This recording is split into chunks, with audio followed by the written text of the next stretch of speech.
Hi guys, कैसे हो आप सब। होप सो कि आप सभी लोग अच्छे होंगे। Welcome back to my channel.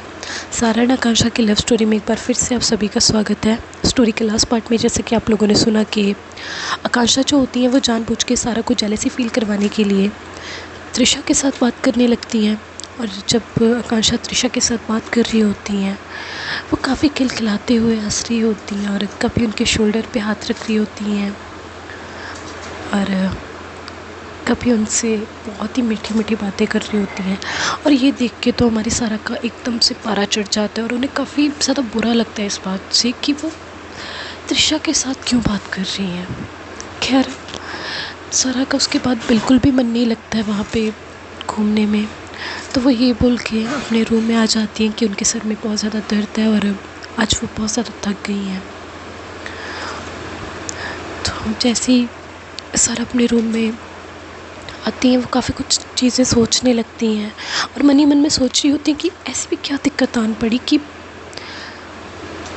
आकांक्षा को त्रिशा से बात करनी पड़ी, वो भी इतने दिनों के बाद। उसे पता है कि वो लड़की ठीक नहीं है, उसके बावजूद भी वो उससे बात कर रही है। पर क्यों? अगर सिर्फ और सिर्फ मुझे दिखाने के लिए की है ना उसने बात, सो इट्स नॉट गुड। क्योंकि सच में वो लड़की वैसी नहीं है। लेकिन इसे कौन समझाए, पता नहीं। इसे मुझे समझ में नहीं आता। मैं चाहती हूँ कि इसे प्रोटेक्ट करूँ बट क्यों ये उस लड़की के पास बार बार जाती है और उन्हें काफ़ी ज़्यादा गुस्सा आ रहा होता है ये सब चीज़ें सोच के। और ख़ास करके त्रिशा के बारे में सोच के तो उन्हें त्रिशा के ऊपर तो इतना ज़्यादा गुस्सा आ रहा होता है ना कि पता ही नहीं कि वो क्या कर देंगी उसके साथ अगर वो सामने होती उस समय पे। खैर, वो अपने गुस्से को काफ़ी कंट्रोल करती हैं और मन ही मन में सोचती हैं कि मुझे आकांक्षा से बात करनी पड़ेगी। और दूसरी साइड वो सोचती है कि नहीं, अगर मैंने अब ये सब बातें उसके सामने करी तो शायद उसका मूड ख़राब हो जाएगा। और उसका बर्थडे भी आ रहा है और मैं नहीं चाहती कि उसका मूड ख़राब हो। तो इसीलिए बेटर यही होगा कि बर्थडे के बाद हम लोग इन सब चीज़ों के बारे में डिस्कस करें।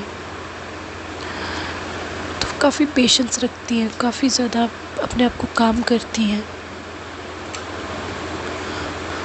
और चुपचाप से वेट करने लगती हैं आकांक्षा का रूम में आने का। तो तकरीबन 4-5 मिनट के बाद ही आकांक्षा भी उस रूम में आती हैं। तो देखती हैं कि रूम का डोर ओपन है, क्योंकि सारा ने अभी तक डोर क्लोज़ नहीं किया होता। तो वो जैसे ही रूम के अंदर एंटर होती हैं तो उनकी नज़र सारा के ऊपर पड़ती है। तो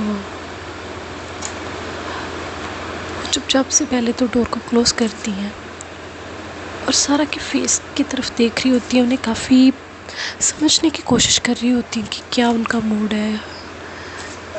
मतलब उन्हें तो ऐसा लग रहा होता है कि शायद आज जाने सारा उन्हें क्या क्या नहीं सुना देगी, बट ऐसा कुछ नहीं होता है। वो सारा की तरफ देखती हैं क्योंकि सारा कुछ भी नहीं बोल रही होती उन्हें। लिटरली कहते कि आप तो घूम रहे थे ना आलिया और बाकी सबके साथ, आप रूम में कैसे आ गए? कहते कि रूम में तो आना ही था ना, क्योंकि सोना था मुझे। कहते कि अच्छा, तो फिर अब तक सोए क्यों नहीं? कहते कि हाँ, किसी की वेट कर रही थी। कहते कि अच्छा, किसी की वेट कर रहे थे? कहते कि मतलब आपकी वेट कर रहे थे। कहते कि अच्छा, सच में?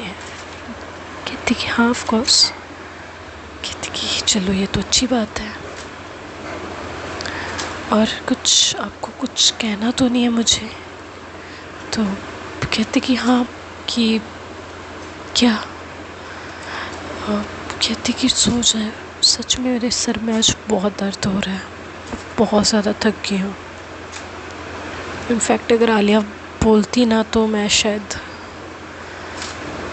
जाती भी ना घूमने। मेरा बिल्कुल मन भी नहीं था, बट कहते कि आपकी तो ये गलती है ना, आप कभी भी मना क्यों नहीं करती हो?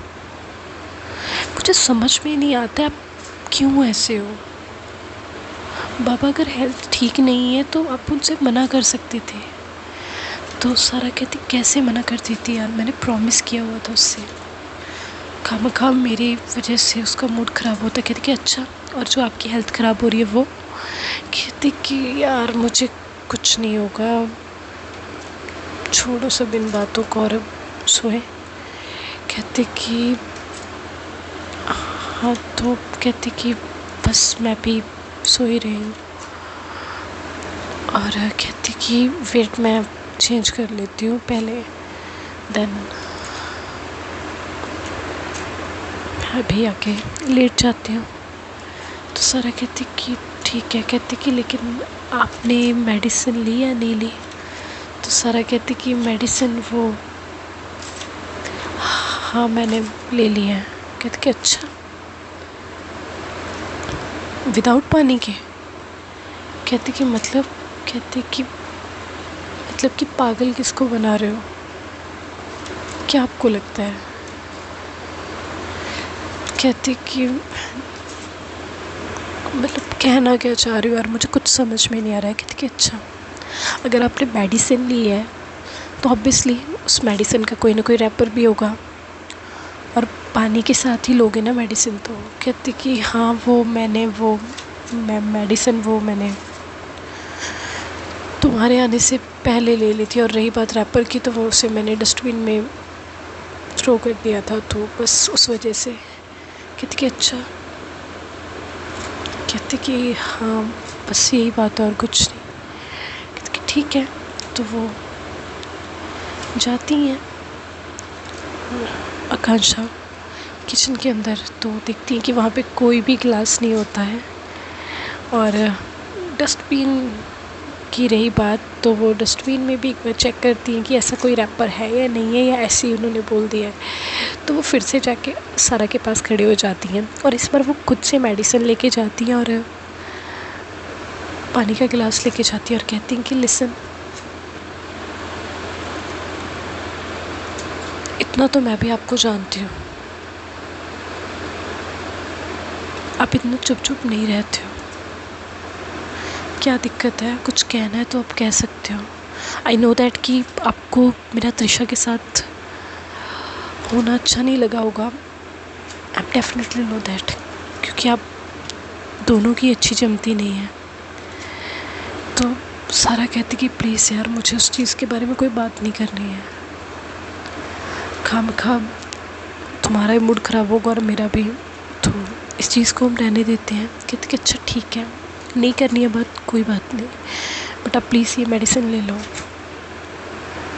खैर फिर वो मेडिसिन देती हैं, सारा चुपचाप से उस मेडिसिन को लेती हैं और बेड पे लेट जाती हैं। आकांक्षा भी कुछ टाइम के बाद चेंज करने के बाद आती हैं,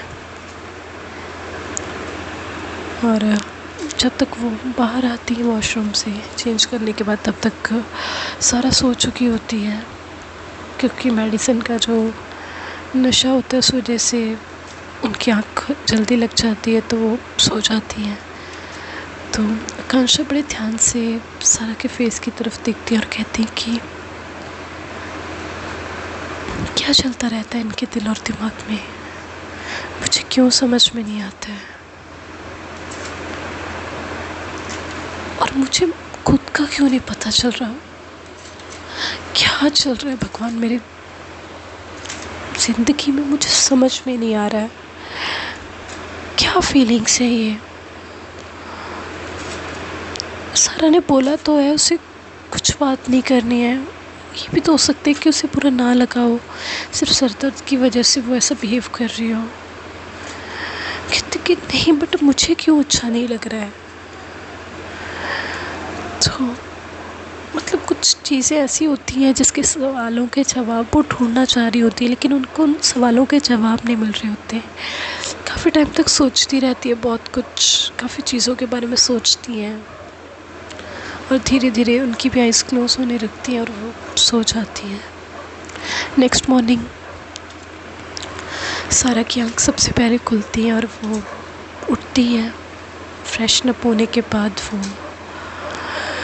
रूम को लॉक करके चले जाती है वहाँ से सीधा समृद्धि के पास, और समृद्धि से वो मिलती हैं उनको भी वो बाहर ही बुला लेती है रूम से और कहती कि यार काफ़ी कुछ तो हो चुका है डन, बट अभी भी कुछ चीज़ें हैं जो कि अभी करनी पेंडिंग है। कहती कि तेरे दिमाग में क्या चल रहा है।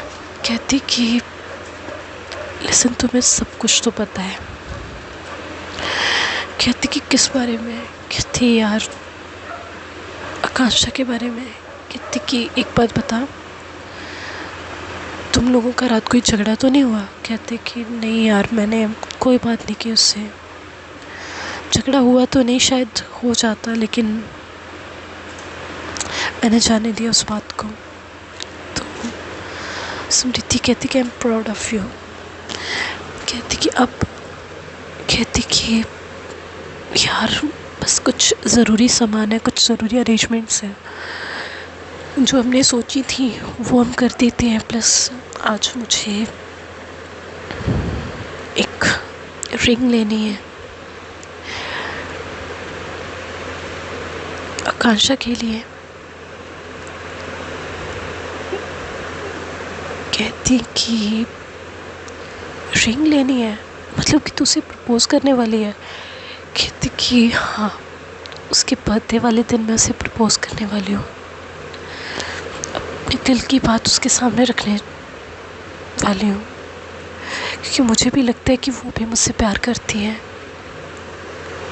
अदरवाइज़ मेरे लिए वो जेलसी फील होना, मेरे पे उसका यूँ हक जमाना, ये पहले कभी नहीं था। बट मुझे पूरा भरोसा है कि वो मुझसे बहुत ज़्यादा प्यार करती है। तो समृद्धि सारा को ज़ोर से हक करती है और कहती कि कॉन्ग्रेचुलेशंस मेरी जान। पता है सबसे ज़्यादा जो खुश होगा ना तुम दोनों के रिलेशनशिप से, वो मैं और तेरी भाभी होंगे।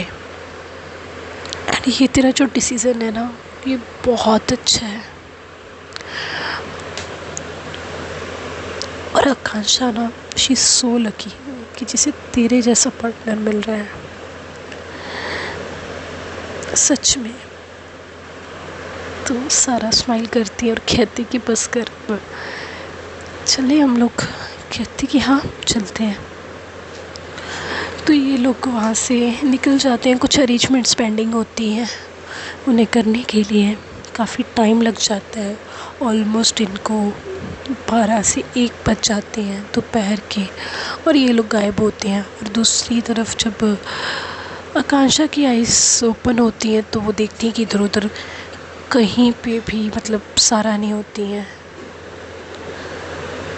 और फिर वो सोचती हैं कि शायद वो वॉशरूम में होंगी, बट वॉशरूम में भी वो नहीं होती हैं। तो काफ़ी ज़्यादा परेशान हो जाती हैं कि कहाँ पे चली गई हैं, क्योंकि उनके दिमाग में कहीं ना कहीं वही रात की बातें चल रही होती हैं कि रात भी सारा ने उनसे कुछ भी नहीं बोला, एक वर्ड भी नहीं बोला, और उसके बावजूद वो भी है भी नहीं है। तो काफ़ी परेशान हो जाती हैं। फिर वो सोचती हैं कि शायद वो अनन्या के रूम में होंगी। तो वो अनन्या को कॉल करती है और कहती हैं कि हाय अनन्या। तो अनन्या भी उधर सो रही होती है अपने रूम में। तो उठती है और वो कहती कि हाय आकांक्षा, कैसे हो। कहती कि ठीक हूँ। कहती कि आपसे एक चीज़ पूछनी थी कि क्या जो सारा है वो आपके रूम में है। कहती कि नहीं, वो रूम में तो नहीं है, बट रुको मैं तुम्हारे जीजू से पूछती हूँ। तो वो समृद्धि का नाम लेके 1-2 बार उन्हें बुलाती हैं, लेकिन समृद्धि अगर हो तब तो भाई जाने। तो कहती हैं कि नहीं, मुझे लगता है कि ये भी नहीं है, शायद इनके साथ ही होंगे। तो अनन्या कहती हैं कि बाय द वे तुम उसे कॉल क्यों नहीं कर लेते। कहती कि हाँ यार, मेरे दिमाग में ये सब चीज़ें आई ही नहीं। तो ये बोल के वो कहती कि चल ठीक है। तो एकदम से फ़ोन कट करती हैं और सारा को कॉल करने लगती हैं, आकांक्षा जो होती है।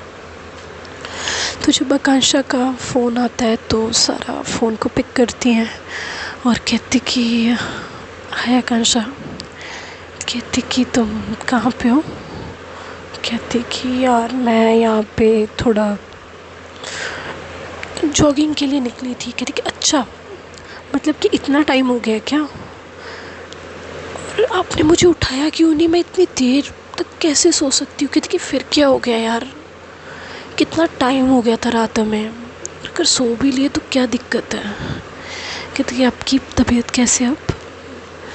कहती ठीक हूँ मैं, अब बिल्कुल फ्रेश फील कर रही हूँ। कहती कि आई एम ग्लैड कि ठीक हो आप। कहती कि बाय द वे कब तक आ रहे हो वापस? कहती कि मैं बस कुछ ही टाइम में। कहती कि ऑलरेडी 12 से 1 बज चुके हैं और कब तक आना है? कह रही है कि वो मैं आ जाऊँगी ना। और लिसन, आपने ब्रेकफास्ट कर लिया है? कहती कि नहीं। कहती क्या हुआ है, मतलब ब्रेकफास्ट भी नहीं किया अब तक? कहती कि नहीं, आप लोग एक काम करो कि आप और भाभी दोनों ही पहुँचो डाइनिंग टेबल पे और हम लोग आ रहे हैं। कहते ठीक है। और आकांक्षा फ़ोन को रख देती है और उनसे बात करने के बाद कहीं ना कहीं उन्हें काफ़ी ज़्यादा सुकून मिलता है। तो आकांक्षा जो होती हैं वो अपने बेड से उठती हैं, फ्रेशन अप होती हैं और जब वो मिरर के सामने आती हैं फ्रेशन अप होने के बाद, तो सोचती हैं कि क्या हो गया मुझे, इतनी बेचैनी, इतनी पैनिक में क्यों होने लगी हूँ? क्या चल रहा है मेरे दिल और दिमाग में? सारा मुझे नहीं दिखती है तो मैं इतना परेशान क्यों हो जाती हूँ? उनके साथ बात करने के बाद मुझे इतना सुकून मिला है, क्या हो रहा है मुझे? खैर, इससे पहले कि वो ज़्यादा कुछ सोच पाती तो इतने में ही उनके रूम की जो डोरबेल होती है वो बजने लगती हैं। तो आकांक्षा रूम की डोर को ओपन करती हैं तो देखती हैं कि सामने अनन्या होती है। तो अनन्या कहती कि वाह, कितनी अच्छी ड्रेस है यार तुम्हारी, कितनी खूबसूरत लग रही हो। कहती थैंक यू सो मच। कहती कि वैसे हुई तुम्हारी बात सारा से? तो आकांक्षा कहती कि हाँ। कहती एक बात बताओ, तुम इतनी परेशान क्यों थी जब तुमने मुझे कॉल किया? कहती कि मैं परेशान? कहती कि नहीं तो। कहती कि परेशान तो तुम थी, अब इस बात से तुम इनकार नहीं कर सकती हो, क्योंकि तुमने सारा को कॉल करने की जगह पे सीधा मुझे कॉल किया और तुम्हारी आवाज़ ये साफ साफ बता रही थी कि तुम बहुत परेशान हो। कहती कि सब सच सच मुझे बताओ कि क्या बात थी। तो आकांक्षा कहती कि पता नहीं कि कल का जो इंसिडेंट हुआ उसके बावजूद सारा ने मुझसे कोई बात नहीं की और ऊपर से उनके सर में बहुत ज़्यादा दर्द हो रहा था तो मैंने उन्हें मेडिसिन दी थी। तो बस उसी चीज़ को लेकर कहीं ना कहीं परेशान थी कि उनकी हेल्थ कैसे होगी, अब ठीक है या नहीं है, बस और कुछ नहीं। तो अनन्या कहती कि ठीक है बाबा, वो ठीक है, बिल्कुल ठीक है। तो अनन्या आकांक्षा को कहती हैं कि तुम्हारे होते हुए ना सारा को कुछ भी नहीं हो सकता है, क्योंकि तुम इतनी ज़्यादा केयरिंग हो ना कि तुम कभी भी किसी को कुछ होने नहीं दे सकती। और तुम्हारी जैसी फ्रेंड अगर किसी की लाइफ में हो ना तो उसकी ज़िंदगी खूबसूरत हो जाए। तो आकांक्षा अनन्या की तरफ देखती है और स्माइल करती हैं। तो कहती कि अब चलें यहाँ से ब्रेकफास्ट के लिए। मुझे इनकी तरफ से भी कॉल रिसीव हुआ था कि हम लोग डाइनिंग टेबल पे मिलेंगे, तो चले। तो आकांक्षा भी स्माइल करती हैं और वहाँ से अपने हेयर्स वगैरह करने के बाद वो चले जाती हैं। तो देखते हैं गाइस आगे क्या क्या होता है इन लोगों की लव स्टोरी में, ये हम जानेंगे नेक्स्ट पार्ट में। तो तब तक के लिए प्लीज़ जिसने भी अभी तक स्टोरी को लाइक नहीं किया है वो स्टोरी को लाइक करें, चैनल को सब्सक्राइब करें और कमेंट सेक्शन में अपने कमेंट करके ये बताना ना भूलिएगा कि आपको स्टोरी कैसी लग रही है। सो मिलते हैं नेक्स्ट पार्ट में, तब तक के लिए ओके बाय, टेक केयर।